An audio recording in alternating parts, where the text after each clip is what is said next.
प्रश्न नंबर 21 है, यदि एक वर्त की दो बराबर जीवाएं परस्पर प्रतिच्छेद करें तो सिद्ध कीजिए कि एक जीवा के दो भाग दूसरी जीवा के दोनों भागों के परतक बराबर होते हैं। देखिए हमें क्या दे रखा है, ये जीवा ए बी बराबर है किसके, इस सी डी के। हमें ये सिद्ध करना है कि इस जीवा का बड़ा भाग ए ई इस जीवा का बड़ा भाग सी ई के बराबर होगा, और ये सिद्ध करना है कि इस जीवा का छोटा भाग बी ई बराबर होगा इस जीवा का छोटा भाग डी ई के। ये हमें सिद्ध करना है। तो देखिए क्या दिया है, ये लिखेंगे हम। हमें दिया है कि ए बी के बराबर में क्या है, सी डी है। सिद्ध करना,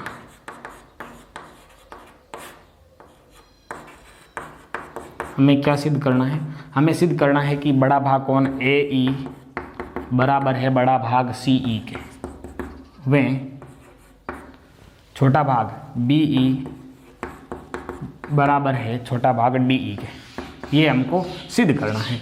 अब देखिए रचना हमें क्या करनी है, इसको सिद्ध करने के लिए हमें देखो एक तो ये लंब खींचना है यहाँ पे ऐसे, और एक ये खींचना है लंब। तो देखिए यहाँ पे कर दो P और यहाँ कर दो Q और इनको आप मिला दो, ठीक है। ये लंब खींचना है यहाँ पर। तो यहाँ पर लिखोगे कि OP लंब AB व OQ लंब CD खींचा व यहाँ OE को मिलाया।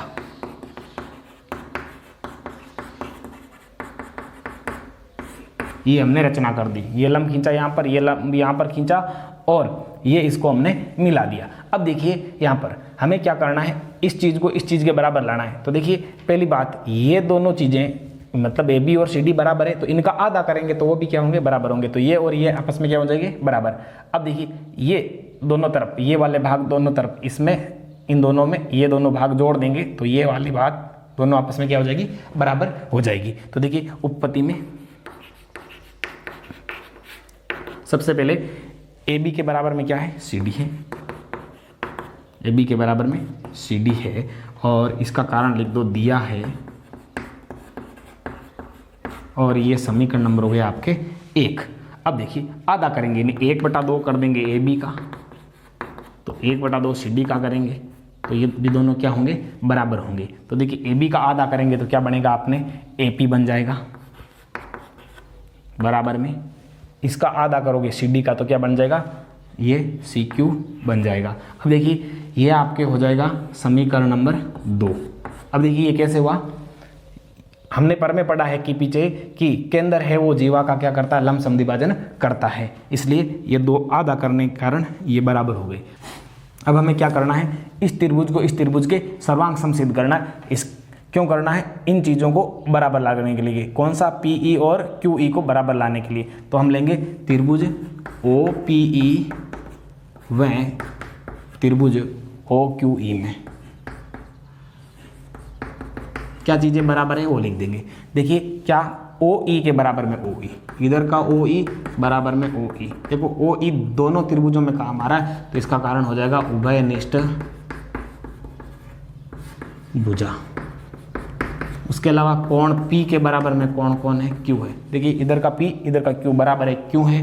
केंद्र है वो जीवा पर क्या होता है, लंब होता है। ये इसका कारण हो जाएगा। उसके अलावा देखो क्या बराबर है, ये OP के बराबर में OQ है, क्यों है, OP के बराबर में OQ क्यों है। देखिए ये बराबर इसलिए है कि जीवाएं समान है तो उनके बीच की दूरियां भी क्या होती है, बराबर होती है। तो यहाँ लिख देंगे कारण AB के बराबर में CD है, इस कारण से ये दूरियां भी क्या होगी, बराबर होगी। अब आगे देखो त्रिभुज की 3 चीज़ें दूसरे त्रिभुज की 3 चीज़ों के बराबर है। देखिए यहाँ पे क्या, 2 तो भुजाएं और एक कोण, कोण कौन सा है, 90 डिग्री का है। तो यहाँ से आप SAS भी लिख सकते हो या RHS भी लिख सकते हो। तो RHS सर्वांग समता से क्या हो जाएगा, कौन से त्रिभुज, त्रिभुज OPE है वो सर्वांग सम होगा किसके, OQE के सर्वांग सम है, अतः इनके संगत भाग क्या होंगे, बराबर होंगे। तो कौन बराबर होगा, ये हो जाएगा PE बराबर QE। तो यहाँ से हो जाएगा PE के बराबर में QE, ये हो जाएगा। कारण क्या हो जाएगा, बाई CP CT। ये इनका कारण हो गया। और ये समीकरण कौन सा हो गया आपने देखो 1 2 ये तो है, ये हो गया तीसरा समीकरण। अब क्या करेंगे हम समीकरण जोड़ेंगे। कौन सा वाला जोड़ेंगे? समीकरण 2 व 3 को जोड़ने पर, समीकरण 2 व 3 को जोड़ने पर तो देखिए बराबर से इस तरफ की चीज़ें इधर जुड़ जाएगी। तो 2 में इधर कौन है? AP है, प्लस इसमें इधर कौन है? PE है, बराबर में इसमें इधर कौन है? CQ है, प्लस इसमें उधर कौन है? QE है। तो देखिए जोड़िए चित्र में, देखिए AP कहाँ है? देखो ये AP, इसमें PE जुड़ेगा तो क्या बन जाएगा?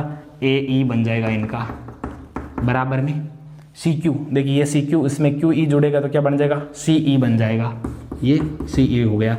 एक चीज़ देखो कंप्लीट हो गई, AE के बराबर में CE। दूसरी चीज़ प्राप्त करनी है तो उसके लिए देखो हमें समीकरण 1 में देखो पूरी लाइन ये वाली इसके बराबर है, और ये वाला भाग जो हमने सिद्ध कर लिया कौन सा? AE बराबर CE ये बराबर है। तो इस पूरी लाइन में से ये घटा देंगे, इस पूरी लाइन में से ये घटा देंगे, तो पीछे ये दोनों भी बराबर बच जाएंगे। तो यहाँ लिखेंगे समीकरण 1 में से, इसको आप समीकरण कह दो 4, 1 में से समीकरण 4 घटाने पर, 4 नंबर समीकरण घटा देंगे 1 में से। तो देखिए 1 नंबर समीकरण ये है जिसमें इधर क्या है? AB है, इसमें से घटेगा इस समीकरण का इधर कौन है? AE, बराबर में इसमें उधर कौन है? CD है, उसमें से ये घटेगा कौन? CE। तो देखिए घटा दीजिए AB में से, इस पूरे AB में से AE घटाओगे तो क्या बचेगा? BE, बराबर में CD, ये पूरा CD है, उसमें से CE घटाओगे तो क्या बचेगा? DE बचेगा। और यही हमें सिद्ध करना था। देखो BE बराबर DE और AE बराबर CE, तो ये हो गया इति सिद्धम। प्रश्न नंबर 22, यदि P, Q और R क्रमशः एक त्रिभुज की BCCA और AB भुजाओं के मध्य बिंदु हैं तथा AD शीर्ष A से BC पर लंब है, तो सिद्ध कीजिए कि बिंदु P, Q, R और D क्या है? चक्रीय है। देखिए हमें इस त्रिभुज ABC में इस AB का मध्य बिंदु R, BC का मध्य बिंदु P और AC का मध्य बिंदु कौन है? Q है। और उसके अलावा इस A से इस भुजा BC पर एक लंब दे रखा AD, तो मैं यहाँ D लिख देता हूँ। ये बिंदु ऐसा है, मैं बनाऊंगा नहीं, अभी बाद में बनाएंगे। अब देखिए हमें क्या सिद्ध करना है कि ये जो P, Q, R और D है ये क्या है? चक्रीय चतुर्भुज है। इनसे जो चतुर्भुज बनेगा वो क्या है? चक्रीय चतुर्भुज। ये सिद्ध करना है। देखिए चक्रीय चतुर्भुज के लिए हमें उनका एक नियम लागू करना है। तो देखो नियम क्या पढ़े हमने? अगर कोई चतुर्भुज है ऐसा और इसके आमने सामने के कोण 180 डिग्री के हैं, यानी समूह कोण युग्म संपूरक है, तो वो क्या है? चक्रीय चतुर्भुज है। या तो ये गुण हमें इसमें लागू करना है, या फिर एक ऐसा चतुर्भुज है जिसकी एक भुजा को हम बार बढ़ा दे तो बार वाला कोण अंतराभिमुख कोण के बराबर होता है। अगर ऐसा भी कहीं पर इसमें हो रहा है तो वो क्या है? चक्रीय चतुर्भुज है। ये करेंगे। या इसके अलावा हमने ये भी पढ़ा था कि एक वर्त के किसी चाप द्वारा वर्त के एक भाग में बने कोण बराबर होते हैं। अगर ऐसे कोण बराबर हैं तो भी वो क्या है? चक्रीय चतुर्भुज है। इनमें से कोई एक नियम हमको यहाँ लागू करना है, तब ये क्या कहलाएगा? चक्रीय कहलाएगा। कौन? P, Q, R, D। तो हमें क्या दिया है वो लिखेंगे पहले। दिया है, हमें दिया है त्रिभुज ABC में बिंदु P, Q व R BC, देखिए BC, CA व AB के मध्य बिंदु है, ये दे रखा है, तथा ये AD लंब है किस पर? BC पर, ये हमको दे रखा है। अब देखिए हमें क्या सिद्ध करना है, तो लिखियो सिद्ध करना। हमें यह सिद्ध करना है कि बिंदु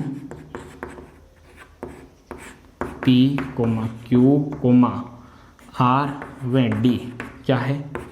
चक्रीय है। ये हमको सिद्ध करना है।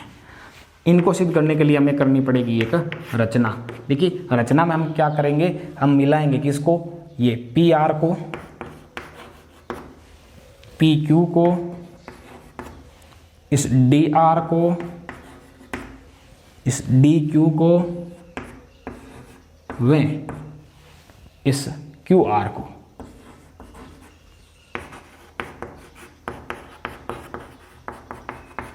ये हमें रचना करनी है। अभी हम नहीं मिलाएंगे, आवश्यकता अनुसार मिलाते जाएंगे। अब देखिए उत्पत्ति में उपपत्ति में देखो आर किसका मध्य बिंदु है, ए बी का मध्य बिंदु है, तो लिखेंगे आर ए बी का मध्य बिंदु है। अब ये आगे देखो, ये P किसका मध्य बिंदु है, BC का मध्य बिंदु, तो लिखो P BC का मध्य बिंदु है। अतः मध्य बिंदु पर में से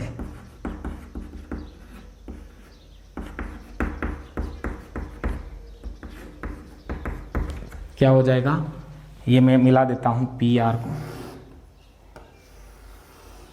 ये पी आर किसके समांतर है, एसी के समांतर है, तो लिख देंगे आर पी समांतर एसी, आर पी समांतर है किसके, एसी के। अब देखिए क्यू किसका मध्य बिंदु है, एसी का मध्य बिंदु है, तो लिखेंगे क्यू एसी का मध्य बिंदु है। अतः मध्य बिंदु पर में से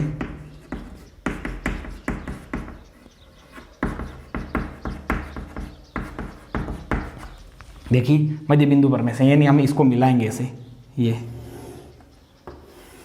तो ये पी क्यू है वो किसके समांतर है, ए बी के, तो हमें मिल जाएगा ए बी समांतर पी क्यू, ये हो जाएगा। अब देखिए ये कैसे हो रहा है, हमने कक्षा 9 में मध्य बिंदु पर में पढ़ा था कि किसी त्रिभुज में, ये कोई त्रिभुज है, इस त्रिभुज में दो भुजाओं के मध्य बिंदुओं को लेकर ऐसे मिलाते हैं तो ये रेखा तीसरी रेखा की क्या होती है, समानांतर होती है। तो इसी प्रकार ये इसका मध्य बिंदु है, ये इसका मध्य बिंदु, तो ये लाइन इसके क्या हो गई, समांतर। इसी प्रकार ये लाइन भी इसके क्या हो गई, समांतर हो गई। तो अतः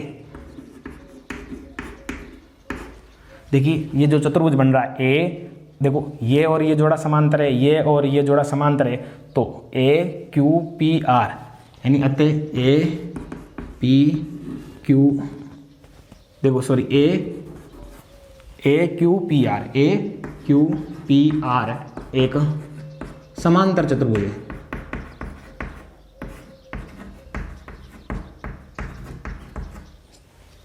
ये जो चतुर्भुज है कैसा चतुर्भुज है, समांतर चतुर्भुज है। और समांतर चतुर्भुज की विशेषता होती है कि उसके सम्मुख कोण है वो क्या होते हैं, समान होते हैं, आमने सामने कोण समान होते हैं, ये और ये समान होते हैं। तो देखिए हमें यहाँ पर मिल जाएगा कोण, अतः देखिए कौन सा कोण, कोण बी ए सी, कोण बी ए सी बराबर है कोण किसके, क्यू पी आर के, क्यू पी आर के। ये हो जाएगा समीकरण नंबर 1। देखिए हम क्या करते हैं, यहाँ से ये लाइन थोड़ी देर के लिए हम भूल जाते हैं, इसको मिटा देते हैं, ये बीच में हमारे समस्या नहीं करे इसके लिए। अब हम क्या करेंगे, ये लंब खींचेंगे एडी, ये एडी लंब खींच दिया यहाँ पे। अब देखिए ये एक समकोण त्रिभुज बन रहा है, कौन सा वाला, ए डी और बी, और हम क्या करेंगे, इसको इससे मिलाएंगे और इसको इससे भी मिलाएंगे, ये मिला देंगे। अब ये मिलाने के बाद लिखेंगे कि ए डी है वो लंब है किस पर, बी सी पर, अतः समकोण त्रिभुज, देखिए कौन सा समकोण त्रिभुज, ये वाला A D B, A D B में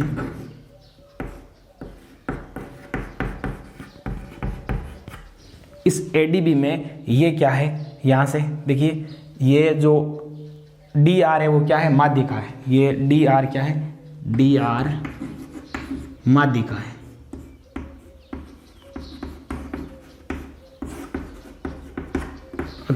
हमें क्या मिल जाएगा, देखिए कोई समकोण त्रिभुज है ऐसा, और उसके कर्ण के मध्य बिंदु को इस समकोण वाले शीर्ष से मिला देते हैं, तो ये लाइन है, ये लाइन है, तीनों आपस में क्या होती है, बराबर होती है। तो यहाँ से हमें क्या मिल जाएगा कि ए आर बराबर डी आर, या आर डी लिख सकते हो, तो ए आर बराबर में डी आर, देखिए ए आर बराबर में डी आर, ये बराबर है अतः देखिए ये लाइन यहाँ तक वाली इस लाइन के बराबर है, तो ये कोण और ये कोण भी क्या होंगे, बराबर होंगे। तो कोण 1 के बराबर में कौन हो जाएगा, कोण 2, ये नंबर दे दिया हमने, कोण 1 के बराबर में कौन हो गया 2। अब देखिए इसी प्रकार समकोण त्रिभुज कौन सा, इस तरफ वाला कौन सा, ए डी सी, त्रिभुज ए डी सी में देखिए इस त्रिभुज में कौन माध्यिका है, ये डी क्यू क्या है, माध्यिका है, डी क्यू माध्यिका है, डी क्यू माध्यिका है। अतः देखिए वही यही नियम, ये माध्यिका मतलब ये मध्य बिंदु है, तो कौन सी लाइन ए क्यू, ये क्यू डी और कौन सा क्यू सी, ये सारी लाइनें क्या होगी, बराबर होगी। तो ये लाइन इसके क्या है, बराबर है। तो यहाँ से हो जाएगा ए क्यू बराबर में क्या हो जाएगा, डी क्यू, ए क्यू बराबर में डी क्यू हो जाएगा।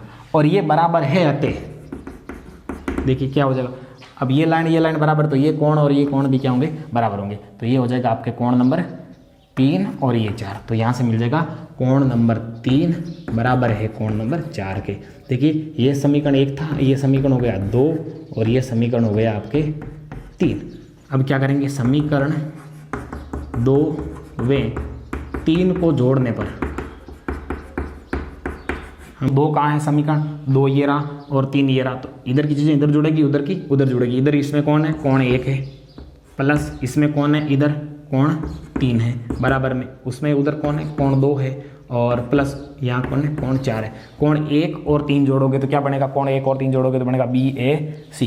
तो यहाँ हो जाएगा कोण बी ए सी बराबर में 2 और 4 जोड़ोगे, 2 और 4 जोड़ोगे तो क्या बनेगा, क्यू डी आर, कोण क्यू डी आर बन जाएगा।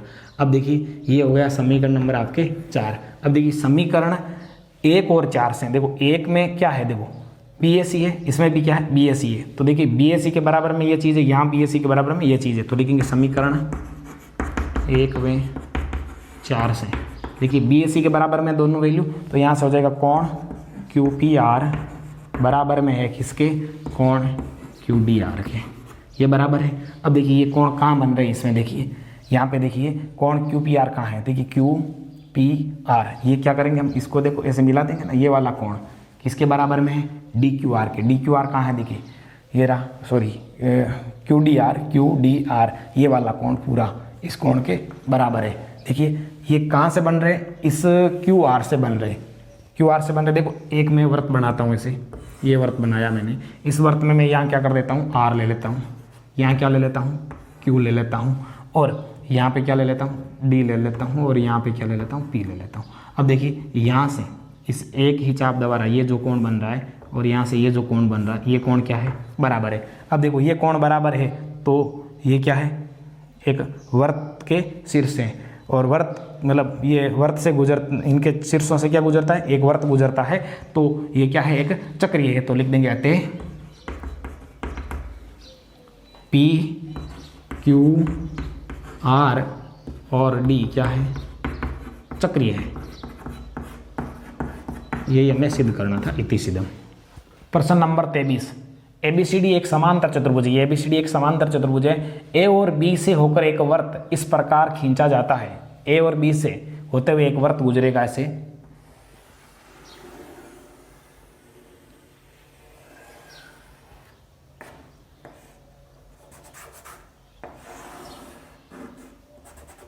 ये हम ऐसे बना लेते हैं आगे।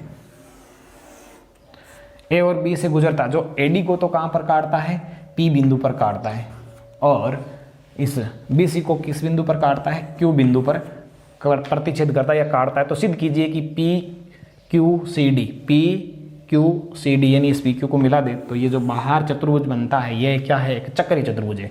तो देखिए चक्रीय चतुर्भुज के लिए या तो समूह कोण युग्म संपूरक करने होंगे, या बहिष कोण है वो अंतराभिमुख कोण के बराबर सिद्ध करना होगा। तो देखिए हमें क्या करना है, सबसे पहले क्या दिया है वो लिखना है, दिया है, ये हम लिखेंगे ए बी सी डी एक समांतर चतुर्भुज है। आप और लिख सकते हो कि ए व बी से होकर एक वर्त गुजरता है जो ए डी को पी और बी सी को क्यू बिंदु पर काटता है। सिद्ध करना, सिद्ध क्या करना है, सिद्ध हमको ये करना है कि पी क्यू सी डी एक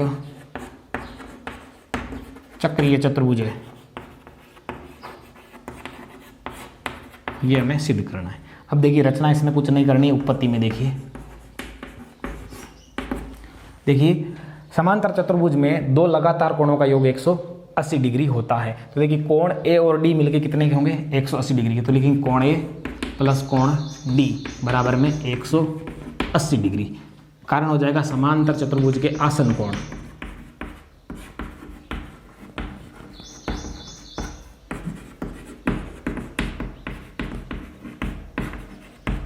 ये इसका कारण हो गया और ये हो गया आपके समीकरण नंबर 1।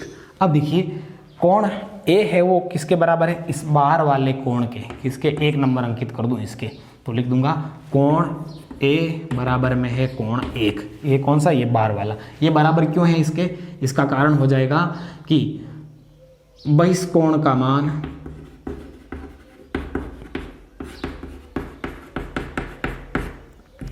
अंतराभिमुख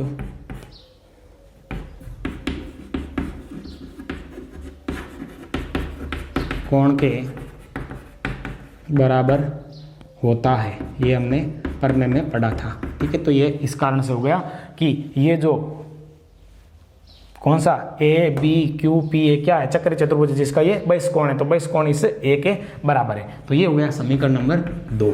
अब देखिए समीकरण 1 व 2 से, देखो 1 और 2 से क्या है, हम क्या करेंगे वहां पर कोण ए की जगह क्या रख देंगे, कोण 1 रख देंगे, यानी यहाँ पर ए का मान रख देंगे। तो लिख देंगे कोण 1 प्लस कोण डी बराबर में 180 डिग्री। अब देखिए ये जो चतुर्भुज है पी क्यू सी और डी, इसमें देखिए ये और ये यानी समूह कोण युग्म क्या हो रहे हैं, संपूरक हो रहे हैं, 180 डिग्री हो रहे हैं। तो लिख देंगे अतः कौन से, ये जो बिंदु है या चतुर्भुज है जो पी क्यू सी डी एक चक्रीय चतुर्भुज है। ये हो गया इति सिद्धम।